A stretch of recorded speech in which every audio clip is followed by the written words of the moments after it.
So let's talk about velocity, aftertouch, and Modwheel. So I think they pretty well group up together to explain them. But I want to start with the Modwheel view because it's the most interesting one, and we can start right away. So on your if you have a hardware MIDI keyboard in front of you, which I strongly emphasize you to buy one if you don't have one already, because it's really fun when you create music. Has these wheels attached to it, and I've been talking a little bit about them earlier, but again, let me play. And I took our patch from episode 1, our pad that we created. So if I bring up the left wheel, I do it now manually in the real world on my keyboard, but you will see it moving here in the graphic. You will see it messes with the pitch. This is what it's for. And if I release it, it jumps back into default position. This is just how our pitch wheel is set up. So you always get back to the initial position and you're not stuck or need to figure out where was the middle, right? It jumps back to the perfect pitch. And then you have this Modwheel attached next to it, and it will stay wherever you leave it. So I'm moving this with my hand now in real time.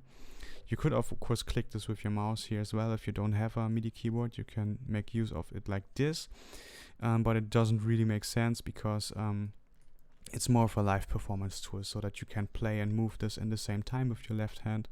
So here's the Modwheel field, and you can just apply it to anywhere, and it simply does nothing else than just scroll through the range that you set up. So if I bring this value here down by -34, 0.-34, and I bring this Modwheel up now because this is the default position. If I bring this up, I'm closing the filter, as you can see here in this filter window. And if I do this while I play, I can just affect the sound in real time. So I could actually bring the Modwheel all the way up as starting point, and then play, and then slowly increase it while I play, bring it back. So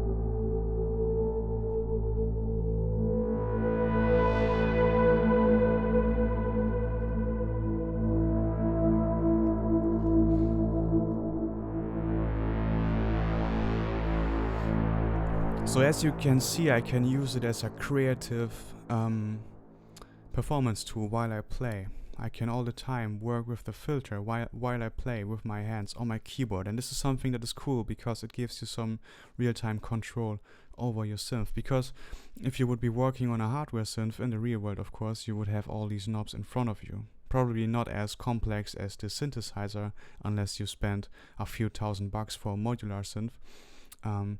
But in real time, in the real life, you would just be messing with all the knobs and faders all the time while you play. And the Modwheel is like a little excuse for that. So we can link things to this. And you're not limited to link only one thing. You could say, okay, if I increase this, I want the fine tune to go all the way down. I want this waveform to shape the pulse width.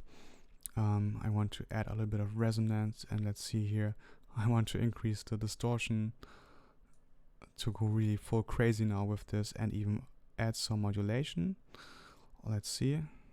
Yeah, something like this. And if I move this Modwheel now,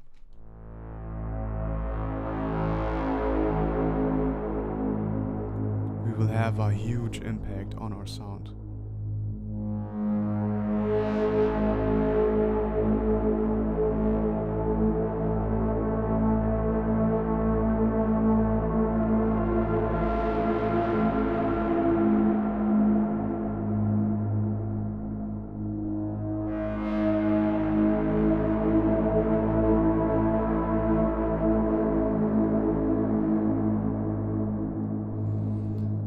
So you see, this is pretty cool.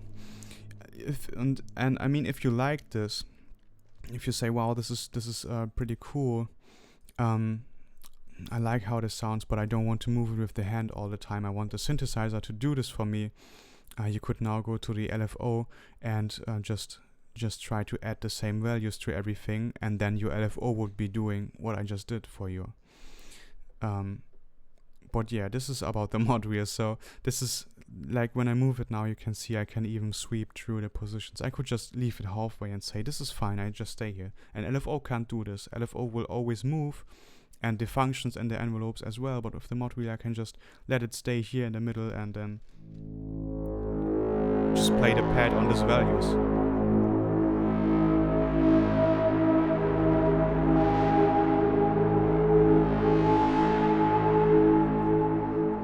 And then adjust if I want by just moving this a little bit.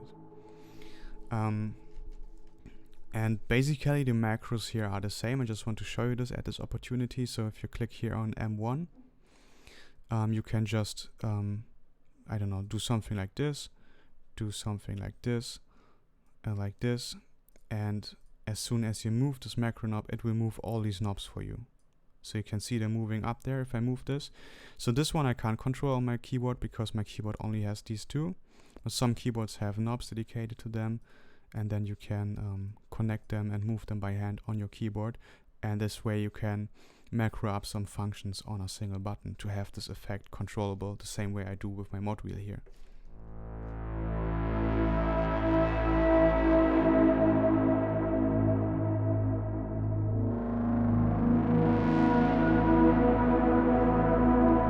So this sounds pretty cool if you ask me. So this is just an opportunity how we could make use of this Modwheel. Then we have velocity. Velocity is something that I rather show you on a different patch, but let me actually save this before. So we have this, and let me just take something from my bank, maybe Stark Neon. So this is how it sounds.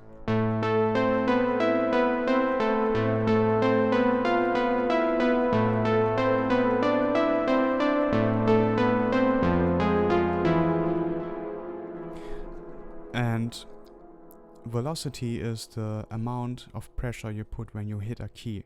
So you see here's the velocity curve, and if I hit a key now, you see how strong I hit it. So if I hit it really gentle, it's probably not all the way down there, but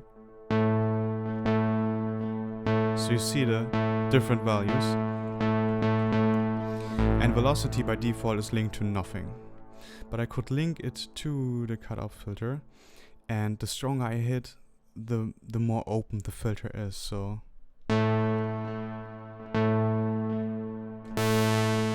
you see it?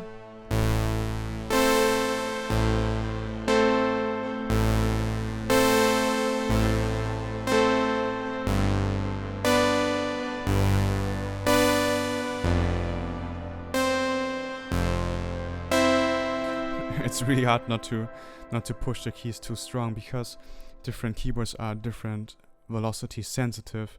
So to get the real low values, it's hard not to hit too strong, but you get the idea. So I have performance options. I can play stronger.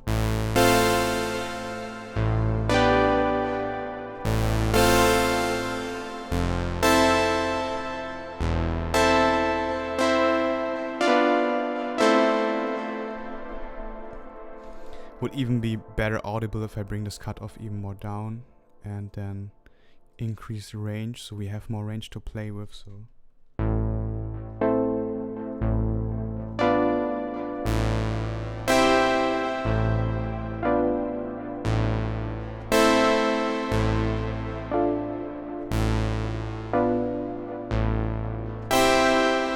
So as you see, just by pressing harder I can now control this.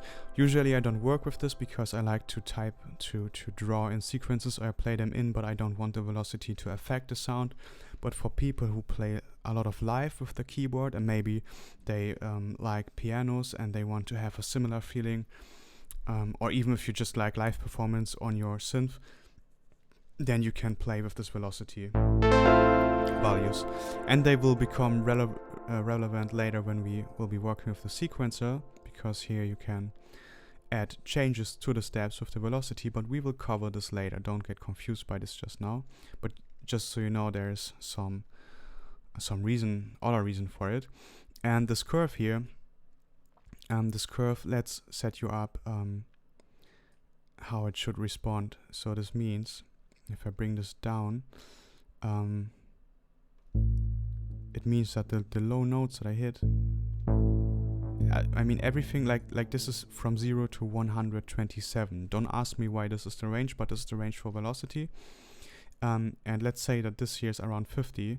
If I bring it to this point, it means that every note that I hit that has a velocity pressure below 50 will be at the minimum position. So you see, all these down there, no matter where the little dot lands, they sound the same. It's really hard to play these little differences, but you get it. And when I play stronger, I have my normal progression. So what you actually could say, I want most of the sound to be a little bit darker, so you set up something like this. Or I can only make 2 dots as it seems, okay? Set something up like this. Can even here move the curve a little bit. Oh, let's actually make it like this. And this means that we will be presented with less of these really high notes.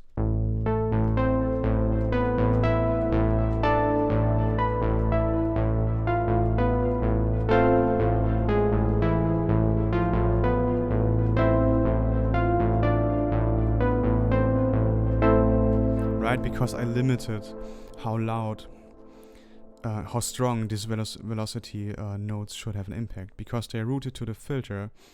And if I bring it all the way up like this, then all notes that pass this threshold will be having a real huge effect on the filter. By right click you can just reset this. Just right click on a dot and it will disappear. This is by the way true for this here as well. So if I hold right click, I can just have this rubber symbol and get rid of everything. Here it's not true for these. Here it doesn't work with the reset, but just so you know. Yeah, and this is basically what velocity is about. The same is for Aftertouch. Let me actually remove this velocity. Aftertouch I can't show you in real time, simply because Aftertouch, not every keyboard has it, and especially the cheaper ones don't have really good Aftertouch, so I don't have it because I purchased just one for my performances, but I don't mind. But Aftertouch usually is if you hold down a key, how strong do you hold it? Because I could now start to holding it still, but not as strong as I do. So if I would like pushing this key down, let's say this is 0% and this is 100%. So I could bring the key a little bit up and you still hear the note. And if your keyboard has Aftertouch, you could link something like this to it, and it would mean that if you hit a key and then slowly release it, that this range that we just set up would move regarding to how hard you push. So basically you can say velocity is the initial pressure you put on a key, and Aftertouch is the pressure that you put on a key when you release it. So it basically does the same but from the other side after you've played a note. And then let me actually look at keyboard tracking.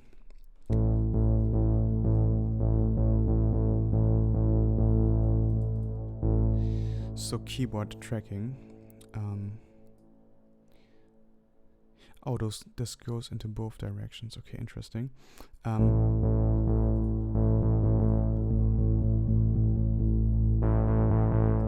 Yeah, so what you can do with it. So let's say usually keyboard tracking is your keyboard, right? The keyboard you see down here. And pretty similar to what I did with velocity, I can now say, so I can pick this range here on the cutoff filter. And I could say that I want the lower keys to have fewer impact on this than the higher keys. So actually it's the opposite now, but if I play now really soft, I get a huge effect. And if I play strong, sorry, not strong, this is not velocity.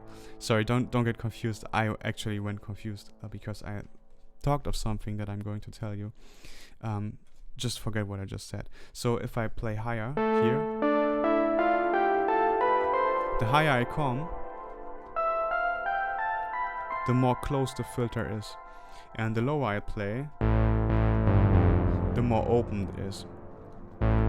Because this velocity curve here, it works together with my keyboard. Let me grab, thank you. It works together with my keyboard, and with this little dot you can see how high I'm playing. So if I play a low note, we are here. If I play high, we are up here.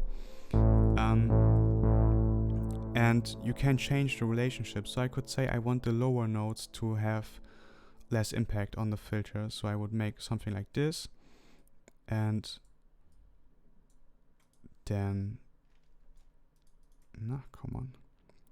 And then do something like this. This is an extreme example, of course. Now don't set it up like this, unless you have a special purpose.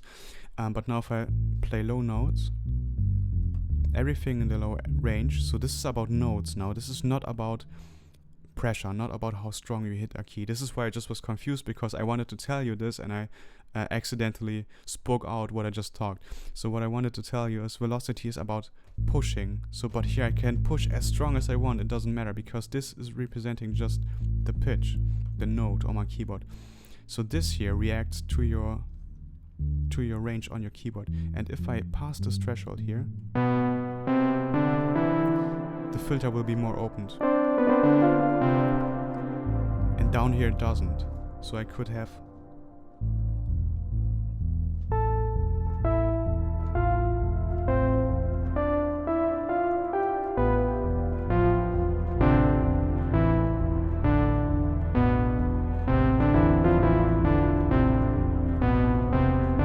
so now my lower notes acted like a bass accompany that I play just with my hands, and my right hand can play brighter notes.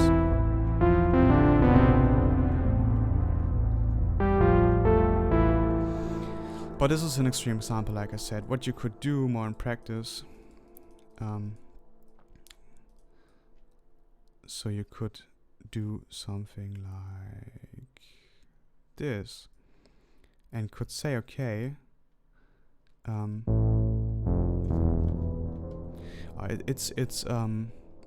it's flipped right now because it's minus. Let's bring it up to plus, because it was just inverted because of the negative value. So you see this goes into both directions, but I had a negative value. This is why this was upside down in the way it reacts. Now it's in a positive value, and now it actually does what you see.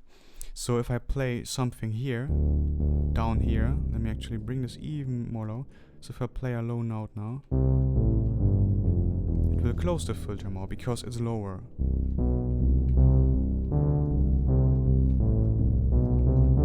And this here will be in the upper range of our value. So we have a value here, right? From default position to plus 19.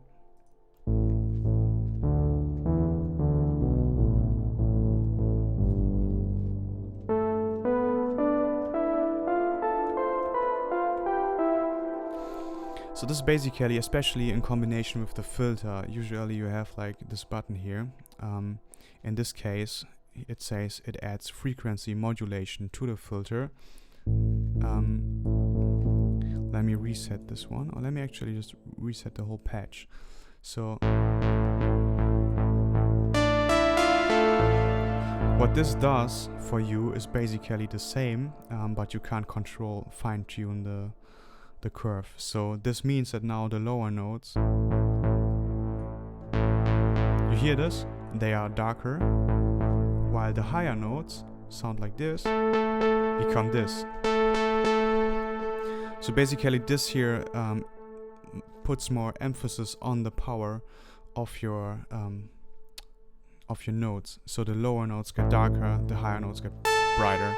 There's more of a difference between them. So this is basically doing the same like this, but here you have more fine-tune, because you could say I wanted the opposite, right?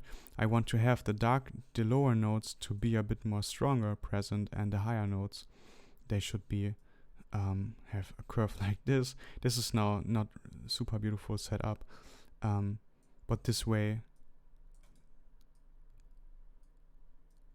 this way, if we link it to something, where is it? Keyboard. Here.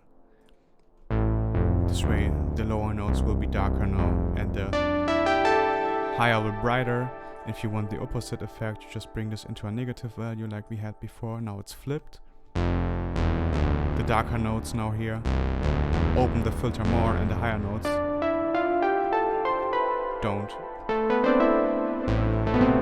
So this is a way for you to do a little bit more fine-tune with the keyboard, and yeah, you can just apply this the way you want. So this is basically everything you need to know. So I hope you enjoyed this, and I see you in the next lesson.